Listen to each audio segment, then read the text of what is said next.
A gente vai seguir nesse assunto ainda, vocês ficam comigo, porque a gente vai repercutir o cenário eleitoral agora com Antônio Lavareda, que é cientista político e diretor do IPESP. Antônio Lavareda, bem-vindo mais uma vez à CNN, bom dia. Bom dia, Daniel, bom dia, Tainá, bom dia, Renata. Lavareda, a Renata trouxe ali um panorama para a gente das regiões Sudeste, Nordeste, como as candidaturas de Lula e Bolsonaro estão olhando para elas. Queria seu olhar também, de acordo com as últimas pesquisas do IPESP, para o público feminino. Como têm se desempenhado esses candidatos em relação às mulheres? Olha, Daniel, há um gap de gênero chamado, como a literatura chama, entre homens e mulheres nessa eleição. Aliás, esse gap já se registrou em 2018. As mulheres têm uma intenção de voto superlativamente superior à que os homens têm no presidente e no ex-presidente Lula. E, como tal, a rejeição também ao incumbente, ao presidente Bolsonaro, é muito elevada entre elas. A medição mais recente de rejeição não foi do IPESP, a gente tem que olhar as pesquisas e, para examiná-las, não devemos nos circunscrever a um dado ou outro de um instituto especificamente, nós temos que ver o conjunto. Por exemplo, o dado que melhor reflete a rejeição das mulheres a Bolsonaro é um dado captado no último Datafolha, onde 61% das mulheres rejeitam o presidente. Esse dado, o mais importante que a Renata comentava ainda há pouco, é essa opção, do ponto de vista da campanha, essa opção estratégica do presidente Bolsonaro de enfrentar o déficit que ele tem atualmente no Sudeste. Lembrar que no Sudeste, em termos de votos válidos, ele ganhou por uma margem de 30 pontos em 2018. Ele ganhou por 65-35. E hoje ele perde em São Paulo por 55-45 em termos de votos válidos da mesma Quest, porque essa é a pesquisa mais recente, então nós temos que sempre olhar a pesquisa mais recente, perde por 55-45 dos válidos. Eu recalculei para votos válidos e os números absolutos da Quest, porque os votos válidos fazem mais sentido quando a gente compara com resultados oficiais, e perde em Minas Gerais por 65-35. Daniel, isso tudo dá uma diferença em termos de votos válidos no Sudeste em torno de 23 pontos em relação à eleição passada, ou seja, Bolsonaro tem menos de 23 pontos. E para o espectador entender e sair dessa coisa de número relativo, que é sempre mais difícil de se entender, isso dá cerca, quando você junta mais as diferenças do Espírito Santo para completar o quarto estado da região Sudeste, isso dá uma diferença. Ele perde hoje em relação ao que teve no segundo turno, projeção do segundo turno para 2022, ele perde, Bolsonaro, cerca de 7 milhões de eleitores, não é pouco. Lavareda, Tainá Farfan falando agora com você. A gente tem acompanhado as recentes pesquisas e não tem tido nenhuma mudança considerável nas intenções de voto para a presidência da República. Nesse tempo que a gente ainda tem aí, até chegar a data da eleição em primeiro turno, o senhor acredita que tem chance de ter alguma mudança? Olha, Tainá, essa é a pergunta dita de $1 milhão no momento e na qual, né, e essa é a aposta firme da campanha, a aposta necessária da campanha do presidente Bolsonaro. A bala de prata disparada essa semana foi o incremento do Auxílio Brasil e esses novos auxílios, esse auxílio, por exemplo, para os caminhoneiros, taxistas, etc. Tudo isso faz um volume de dinheiro, entre 41 e 43 bilhões, segundo os diferentes cálculos, que com certeza deverão ter, Tainá, algum impacto. A questão é o seguinte: qual o tamanho desse impacto?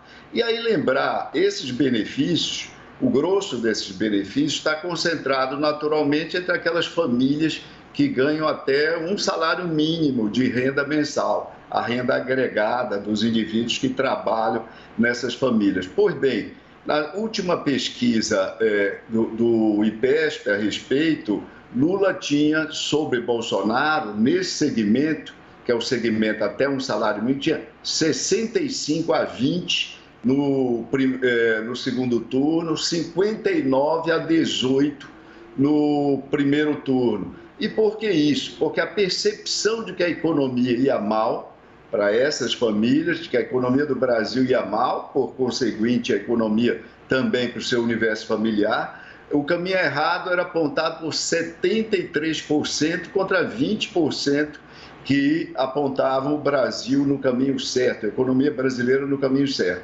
Óbvio que vai haver alguma alteração positiva para o presidente, para a percepção do rumo do país, da economia do país, e, obviamente, sendo trasladado em intenção de voto para o presidente. A questão, Tainá, é o montante disso, porque, como os estudos da ciência política, os estudos da área eleitoral da ciência política mostram, há um processo de consolidação de leituras negativas sobre governos, quando isso se prolonga ao longo do tempo. Nós precisamos saber, e as próximas pesquisas já vão começar, após o pagamento da primeira parcela do auxílio, vão nos ajudar a entender se o ressentimento nesse segmento, na base da sociedade, em relação ao governo Bolsonaro, já estava tão consolidado que esse auxílio, esse benefício, terá tido pouco efeito. Ou não, se não era um ressentimento ainda consolidado e de monta e que pôde vir a ser modificado ou subtraído em certa medida pela chegada desse incremento do auxílio. Nós vamos ver cenas dos próximos capítulos e as pesquisas vão ajudar a leitura desse roteiro, Tainá. Nata? Obrigada, Adjuto. Lavareda, a gente viu, você fez referência há pouco sobre a pesquisa Quest. Na pesquisa Quest, a última nacional, mostrou um avanço do presidente Jair Bolsonaro no público feminino e no Nordeste, que são ali públicos que ele, de fato, estava precisando apresentar algum respiro, né? Dar algum tipo de reação, porque vinha de uma certa estagnação. O que integrantes da campanha do presidente me dizem é que eles esperam que haja uma melhora nos números globais já nesse mês, e veja só, por um lado, pela expectativa da chegada desses benefícios, porque eles entendem que circulou muito a notícia de que esse dinheiro vai chegar, então isso ajuda a melhorar a imagem do presidente, e pelo efeito, aí coloca um dado a mais, né? Pelo efeito do combustível, porque os valores estão diminuindo nas bombas, as pessoas estão sentindo, então isso daria uma sensação de melhora na economia. A gente viu que as pesquisas mostravam as pessoas muito preocupadas com a economia. Então eu queria fazer uma pergunta dupla. A questão é, faz sentido, há uma chance de que esse diagnóstico deles de fato se confirme, e se por um lado esses efeitos, né, da PEC dos benefícios, do combustível, isso reduz aquela chance, probabilidade de uma eleição em primeiro turno, que não era certa, nunca é, mas que estava no radar. Olha só, Renata, começando do final da sua pergunta, a chance da eleição se resolver no primeiro turno é sempre pequena. Na maioria das vezes, isso não ocorreu nas 8 eleições precedentes presidenciais da nova República. Só ocorreu 2 vezes e por margens relativamente pequenas. Em termos de votos válidos, Fernando Henrique teve 53% em 1998 e 54% da primeira vez em 1994. Então, Lula quase bateu na trave, chegou com 48,6% na eleição de 2006, computados os votos válidos. Então, isso é difícil. Qualquer crescimento de Bolsonaro, como de resto de qualquer outro candidato, se a campanha de Simone Tebet engrena, eu vejo poucas chances de isso ocorrer, mas é sempre uma possibilidade. Se ela engrena e Simone cresce, diminui a chance da eleição ser resolvida no primeiro turno. Se Ciro Gomes se consolida aí nesse patamar dos 9, eventualmente chega aos 10, diminui ainda mais a chance da eleição ser resolvida no primeiro turno. Então isso, como você própria acentuou, é alguma coisa a ver. E aí é uma balança. Quem cresce de um lado, né, quem sobe de um lado, diminui a chance do primeiro turno, em benefício, obviamente, nós estamos falando do presidente Lula, essa chance se vê reduzida. Com relação à questão das mulheres, do Nordeste, etc. e tal, nós precisamos ver, como eu disse, cenas dos próximos capítulos. Porque veja o seguinte, a última pesquisa Quest, e eu sempre como analista, eu tenho que observar não só a pesquisa do IPESP, aliás, eu não sou diretor do IPESP, eu sou presidente do Conselho Científico, eu não coordeno as pesquisas do Instituto. Então, a gente sempre tem que ver o conjunto das pesquisas, como eu disse, dos diferentes institutos. Então, veja só, a última pesquisa nacional da Quest teve aquele crescimento de Bolsonaro, etc. e tal, que o próprio Quest registrou ali, chamou atenção, etc. e tal. Chamou atenção o crescimento, por exemplo, de Bolsonaro no Nordeste, a diminuição de Lula. Mas na mesma pesquisa tem um crescimento, que não foi explicado no mesmo texto, tem um crescimento de Lula no Centro-Oeste e no Norte, quase na mesma proporção do que ocorreu no Nordeste. Talvez tenha sido um problema apenas amostral. Por quê? Porque nas pesquisas do mesmo instituto que vieram a seguir em São Paulo, em Minas Gerais e no Rio de Janeiro, você não vê esses movimentos, não percebe esses mesmos movimentos. E a eleição, como nós sabemos, ela vai ser resolvida em grande medida, ou em principal medida, pelo desempenho dos candidatos na região Sudeste. Para você ter uma ideia, para nós termos uma ideia, o espectador também, o Sudeste deu uma diferença, abriu uma margem no segundo turno para Bolsonaro de 13.300.000 votos. Então, é aí que está não só a maioria do eleitorado, como a chave do desenvolvimento, da evolução dessa disputa.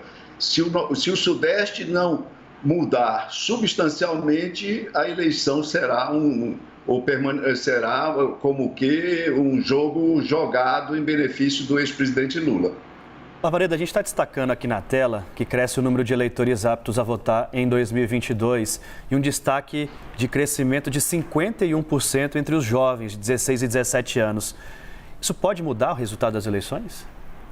Olha, esse eleitor mais jovem, ele é nitidamente, isso é constante em todas as pesquisas, ele é um eleitor preponderantemente do ex-presidente Lula.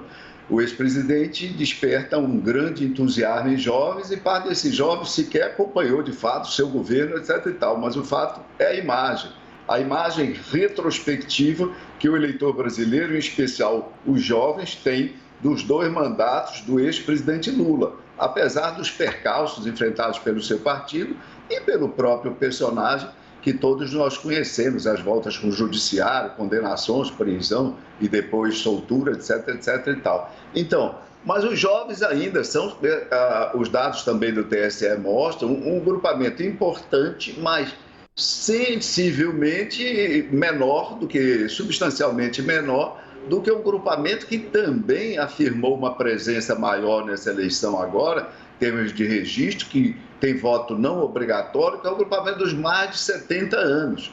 E esse segmento, mais de 70 anos, é o segmento mais conservador. Então, eu acredito que esse incremento de jovens, mas também incremento dos septuagenários e mais, isso pode terminar equilibrando a disputa, porque Jair Bolsonaro tem um desempenho entre os mais velhos superior ao que obtém no primeiro degrau de faixas etárias do eleitorado brasileiro. Muito bem explicado, a gente vai ter que acompanhar de perto, né? Muito obrigada, Antônio Lavareda, ele que é cientista político e diretor do IPESP. Obrigada pela sua disponibilidade, por conversar com a gente, pelos esclarecimentos e também por reservar um tempinho do seu sábado aí para estar aqui na CNN. Obrigado por estar com vocês. Até a próxima.